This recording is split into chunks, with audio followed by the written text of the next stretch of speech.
Suite, je parle de l'élan, de cette force invisible qui transforme les petites actions en grands résultats, de cette dynamique qui rend le progrès de plus en plus naturel, de cette énergie qui, une fois enclenchée, commence à travailler avec vous. L'élan est l'un des secrets les plus mal compris de la réussite.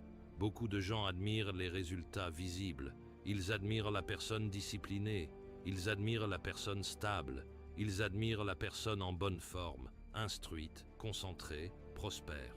Mais ils oublient ce qui a rendu tout cela possible. L'élan. Essayez de pousser un véhicule immobilisé. Au début, tout semble lourd. Chaque centimètre demande un effort énorme. Vous poussez, vous insistez, vous transpirez, et le mouvement est à peine perceptible. Mais une fois que le véhicule commence à avancer, quelque chose change. La résistance diminue. Le mouvement devient plus naturel. La progression devient plus fluide. La vie fonctionne de la même manière. Le plus difficile, ce n'est pas toujours de continuer. Le plus difficile, c'est de commencer. Le premier réveil discipliné, le premier argent mis de côté, le premier chapitre lu avec sérieux, la première marche vers une vie plus ordonnée, la première conversation honnête avec soi-même. C'est au début que l'on sent le poids de l'ancienne version de soi. C'est au début que les vieilles habitudes résistent. C'est au début que l'identité passée essaie de vous retenir. Et c'est précisément là que beaucoup abandonnent. Ils essaient un jour, puis 2 jours, puis rencontrent la friction. Et concluent trop vite, c'est trop dur. Alors ils retournent à l'ancien mode de vie. Mais ceux qui tiennent bon vivent une expérience extraordinaire. L'effort commence à paraître plus naturel. Les premiers résultats apparaissent. Et les résultats deviennent eux-mêmes une source de motivation. Vous voyez une amélioration sur votre compte et cela vous encourage à continuer. Vous ressentez plus de clarté dans votre esprit et cela vous pousse à protéger vos habitudes. Vous sentez plus d'énergie dans votre corps et cela vous donne envie d'aller plus loin. Voilà le pouvoir de l'élan et voici ce qu'il faut comprendre avec une grande précision. L'élan ne demande pas forcément de grandes actions. Il demande surtout des actions régulières. Ce qui compte, ce n'est pas toujours l'intensité spectaculaire, c'est la fidélité quotidienne. Vous n'avez pas besoin de transformations gigantesques en une seule journée. Vous avez besoin de petits pas répétés avec conviction, car ce sont les disciplines quotidiennes, presque invisibles sur le moment, qui finissent par produire des résultats extraordinaires. J'ai souvent enseigné cette idée. Le succès n'est souvent rien d'autre que quelques disciplines simples pratiquées chaque jour. Et l'échec n'est souvent rien d'autre que quelques erreurs répétées chaque jour. Réfléchissez à cela. Une vie qui s'élève et une vie qui s'enlise ne sont pas toujours séparées par un événement dramatique. Elles sont souvent séparées par l'accumulation de petits choix. Le livre ou l'écran, l'épargne ou l'impulsion, le réveil maîtrisé ou la matinée abandonnée, la parole constructive ou la plainte répétée, le pas vers l'avant ou l'excuse de plus. Chaque choix paraît minuscule lorsqu'il se présente, mais relié aux autres, il devient une trajectoire, et une trajectoire finit par devenir un destin. Alors, comment développe-t-on l'élan? On commence petit, on commence sérieusement, et surtout, on commence aujourd'hui. Pas un jour idéal, pas au début du mois prochain, pas au premier jour d'une nouvelle année. Aujourd'hui. Car demain est souvent la cachette préférée de l'échec. Combien de rêves ont été enterrés sous le mot demain? Combien de vies sont restées bloquées parce que tout était constamment reporté à plus tard? Ceux qui changent réellement leur existence ne vivent pas dans le culte du plus tard. Ils commencent maintenant, même modestement, même imparfaitement. Mais ils commencent. Prenons un exemple simple. Vous voulez lire davantage. Ne vous promettez pas immédiatement une transformation héroïque. Ne vous imposez pas un programme que vous ne tiendrez pas. Commencez avec un engagement simple, quelques pages par jour, une discipline réaliste, une promesse que vous pouvez honorer. Et vous verrez qu'avec le temps, cette petite habitude crée un effet immense, car ce n'est pas l'action isolée qui change tout, c'est l'action répétée. Voilà pourquoi il faut aussi protéger son élan. Une bonne habitude naissante ressemble à une flamme. Si vous l'alimentez, elle grandit. Si vous la négligez, elle s'affaiblit. Si vous l'exposez sans protection au vent de la distraction, de la paresse et du découragement, elle risque de s'éteindre. Protégez donc votre progression. Ne traitez pas vos bonnes habitudes comme des détails. Traitez-les comme des fondations. Entretenez-les, surveillez-les, renforcez-les. Le véritable ennemi de l'élan n'est pas seulement l'échec ponctuel. Le véritable ennemi, c'est l'inconstance. Ce n'est pas de trébucher une fois qui détruit le progrès. C'est de laisser une mauvaise journée devenir une mauvaise semaine, puis un mauvais mois. Il faut donc apprendre à revenir vite, à se relever vite, à reprendre le rythme vite. Et cela nous conduit à un autre facteur décisif, votre environnement. Votre entourage influence profondément votre élan. Les conversations que vous entretenez, les personnes que vous fréquentez, les voix que vous écoutez, les idées que vous laissez entrer dans votre monde intérieur. Tout cela vous tire soit vers le haut, soit vers le bas. Il existe une vérité que j'ai trouvée remarquablement juste au fil des années. Nous finissons souvent par ressembler à l'atmosphère que nous fréquentons le plus. Si votre entourage vit dans la plainte, l'excuse, la passivité et la médiocrité, votre progression sera freinée. Si au contraire votre entourage valorise la croissance, la responsabilité, l'apprentissage et le courage, alors votre propre élan prendra de la vitesse. Il faut parfois faire des choix difficiles à propos de son cercle proche, non pas par mépris, non pas par arrogance, mais par stratégie, parce que les relations ne sont pas neutres. Elles vous nourrissent, ou elles vous épuisent, elles vous élèvent, ou elles vous retiennent. Dans ma propre vie, lorsque j'ai décidé de changer, tout le monde n'a pas applaudi. Certaines personnes préféraient l'ancienne version de moi, parce qu'elle ne les dérangeait pas, parce qu'elle restait à leur niveau de confort, parce qu'elle ne leur rappelait pas ce qu'eux-mêmes évitaient d'affronter. J'ai donc dû prendre de la distance avec certaines influences, pas par dureté, mais par nécessité. On ne protège pas une nouvelle vie avec les habitudes de l'ancienne. On ne bâtit pas l'excellence en vivant constamment dans la compagnie de la résignation. Maintenant, prenons du recul et regardons l'ensemble. Ces 4 piliers ne sont pas séparés. Ils se nourrissent les uns les autres. Votre matinée influence votre état d'esprit. Votre état d'esprit influence vos décisions. Vos décisions financières renforcent ou affaiblissent votre stabilité. Votre stabilité soutient votre élan. Et votre élan vous aide à revenir le lendemain avec plus de force. C'est un cycle, et lorsque ce cycle fonctionne dans le bon sens, il commence à transformer toute une vie. Mais permettez-moi maintenant de vous parler avec franchise, avec respect et avec affection. Tout ce que vous avez entendu ne changera rien si vous n'en faites rien. Une idée sans application reste une belle idée. Une connaissance sans action reste un confort intellectuel. Une inspiration sans discipline devient un divertissement élégant. Vous pouvez écouter les meilleurs discours. Vous pouvez lire les plus grands livres. Vous pouvez admirer les plus grands exemples. Mais si, après tout cela, rien ne bouge dans vos habitudes, alors rien ne bougera dans votre vie. Et ce serait une immense perte, parce que vous êtes capable de beaucoup plus que vous ne l'imaginez aujourd'hui. Quand je regarde les gens, je ne vois pas seulement ce qu'ils sont. Je vois ce qu'ils pourraient devenir. Je vois des potentiels encore inexploités. Je vois des forces endormies. Je vois des rêves en attente. Je vois des capacités qui n'ont pas encore rencontré la discipline capable de les révéler. Et je veux vous dire ceci avec force. Le moment idéal n'existe pas. Il n'y a pas un futur magique dans lequel tout sera enfin aligné.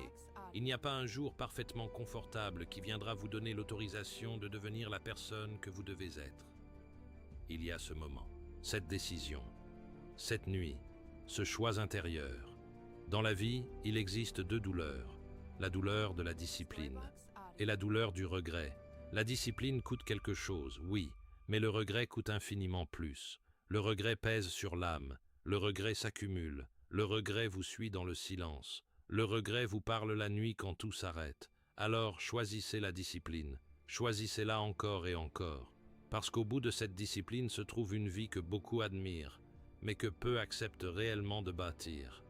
Une vie avec plus de liberté, une vie avec plus de choix, une vie avec plus de paix, une vie avec plus de force intérieure, une vie où vous décidez davantage de votre direction. Cette vie a un prix, et ce prix se paie dans la répétition des bonnes décisions. Un matin protégé, un esprit gardé, des finances dirigées, un élan entretenu. J'aimerais maintenant vous laisser avec une image. Imaginez-vous dans 5 ans, 5 années de matinées mieux vécues, 5 années à nourrir votre esprit avec des idées plus grandes que vos peurs, 5 années à mettre de l'ordre dans vos finances, 5 années à construire au lieu de simplement survivre, 5 années de régularité, 5 années de petits pas devenus grands résultats. Qui êtes-vous devenu? Je vois une personne qui entre dans une pièce avec une force calme, pas une arrogance bruyante, une confiance paisible, la confiance de quelqu'un qui a tenu ses engagements envers lui-même. Je vois une personne plus stable, plus claire, plus solide. Je vois une personne dont le caractère a grandi. Je vois une personne dont les relations sont plus riches parce qu'elle est devenue plus riche intérieurement. Je vois une personne qui a brisé un ancien cycle, peut-être un cycle de pauvreté, peut-être un cycle de négativité, peut-être un cycle de peur, de doute ou de médiocrité. Et à la place de cet ancien cycle, un nouveau a été installé, un cycle de croissance, un cycle de discipline, un cycle de contribution, un cycle d'excellence. Cette image n'est pas une illusion, c'est une possibilité. Et la distance entre la personne que vous êtes aujourd'hui et celle que vous pouvez devenir ne se franchit pas par un simple souhait. Elle se franchit par une décision, pas un vague espoir, pas une intention molle, une décision prise ce soir, une décision traduite en action demain matin, une décision soutenue ensuite par la discipline, jour après jour. La vie ressemble aux saisons. Il y a un temps pour semer, un temps pour travailler, un temps pour récolter, et parfois un temps rude, un hiver, où tout paraît plus froid, plus lent, plus difficile. Mais retenez ceci, l'hiver ne dure pas toujours, et ceux qui utilisent leur saison difficile pour se préparer, pour apprendre, pour s'affûter et pour se renforcer, sont ceux qui accueillent les prochaines récoltes avec le plus de force. Alors peu importe la saison dans laquelle vous vous trouvez aujourd'hui, si vous êtes dans une saison de départ, semez avec clarté. Si vous êtes dans une saison d'effort, travaillez avec courage. Si vous êtes dans une saison de récolte, recevez avec gratitude. Et si vous êtes dans une saison difficile, tenez bon.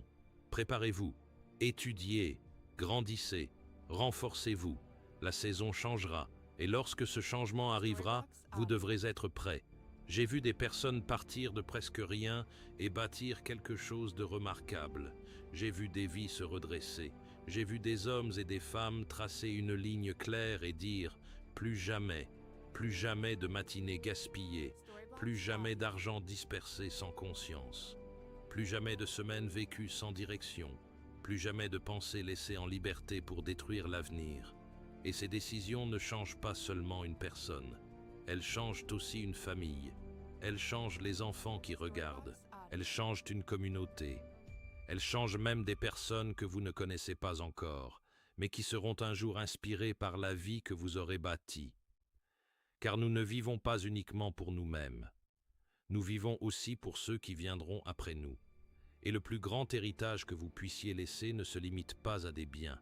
Le plus grand héritage, c'est l'exemple. L'exemple d'une vie vécue avec discipline, avec croissance, avec courage, avec contribution. Alors avancez avec du feu dans le ventre et de la clarté dans vos pas. Traitez votre matinée comme un général traite une bataille décisive. Traitez votre esprit comme un jardin précieux. Traitez votre argent comme une ressource destinée à construire et à servir. Et traitez votre élan comme un trésor qu'il faut entretenir avec fidélité. Les grands bâtisseurs de l'histoire n'avaient pas plus de temps que vous. Ils n'avaient pas toujours plus de talent. Mais ils avaient souvent davantage de discipline, davantage de constance, davantage de volonté de faire ce que la majorité refuse de faire. Et ce soir, ce même choix est devant vous. Retournez à l'ancien mode de vie, ou entrez dans une manière plus élevée de vivre, plus exigeante, oui, mais infiniment plus riche. Je veux maintenant conclure avec tout le sérieux que mérite ce moment. Peut-être que cette vidéo vous a touché, peut-être qu'elle vous a secoué, peut-être qu'elle a réveillé quelque chose que vous aviez laissé dormir depuis longtemps. Alors ne laissez pas ce feu s'éteindre après quelques minutes. Transformez cette émotion en décision. Transformez cette décision en action. Transformez cette action en habitude. Et transformez cette habitude en nouvelle destinée. Avant de vous coucher ce soir, prenez un moment. Asseyez-vous en silence. Prenez une feuille, un carnet ou ce que vous avez sous la main et écrivez 3 choses simples que vous allez changer dès demain matin. 3 choses réalistes, 3 choses concrètes, 3 choses que vous pouvez tenir. Puis faites-les, pas parfaitement, pas brillamment, faites-les simplement, puis recommencez le lendemain, puis encore le jour suivant. Et un jour, vous regarderez en arrière avec émotion, en réalisant que votre nouvelle vie n'a pas commencé par un miracle. Elle a commencé par une petite décision prise avec sincérité. Mes amis, si ce message vous a parlé profondément, alors abonnez-vous maintenant à Les Enseignements de Jim Rohn. Aimez cette vidéo. Écrivez en commentaire la phrase « Je choisis la discipline » et partagez cette vidéo avec une personne qui a besoin de reprendre sa vie en main. Parce qu'une seule idée entendue au bon moment peut changer une trajectoire entière. Et surtout, ne quittez pas l'univers de cette chaîne ici. Continuez tout de suite avec notre playlist de motivation et de développement personnel sur les enseignements de Jim Rohn. Laissez cette vidéo être le début d'une chaîne de décision puissante. Laissez la prochaine vidéo renforcer ce que vous venez de ressentir. Laissez votre esprit rester plongé dans des enseignements qui élèvent votre vision, fortifient votre caractère et réveillent votre ambition. Ne revenez pas au bruit du monde. Restez encore dans cette atmosphère de croissance. Restez encore dans cette énergie. Restez encore dans cette construction intérieure. Parce que votre vie peut changer. Parce que votre avenir n'est pas figé. Parce que vos meilleurs jours ne sont peut-être pas derrière vous, mais devant vous. Maîtrisez votre matinée. Maîtrisez votre état d'esprit. Maîtrisez votre argent. Maîtrisez votre élan. Et je vous le dis avec conviction. Si vous faites ces 4 choix avec constance, avec foi et avec discipline, votre vie ne restera pas la même.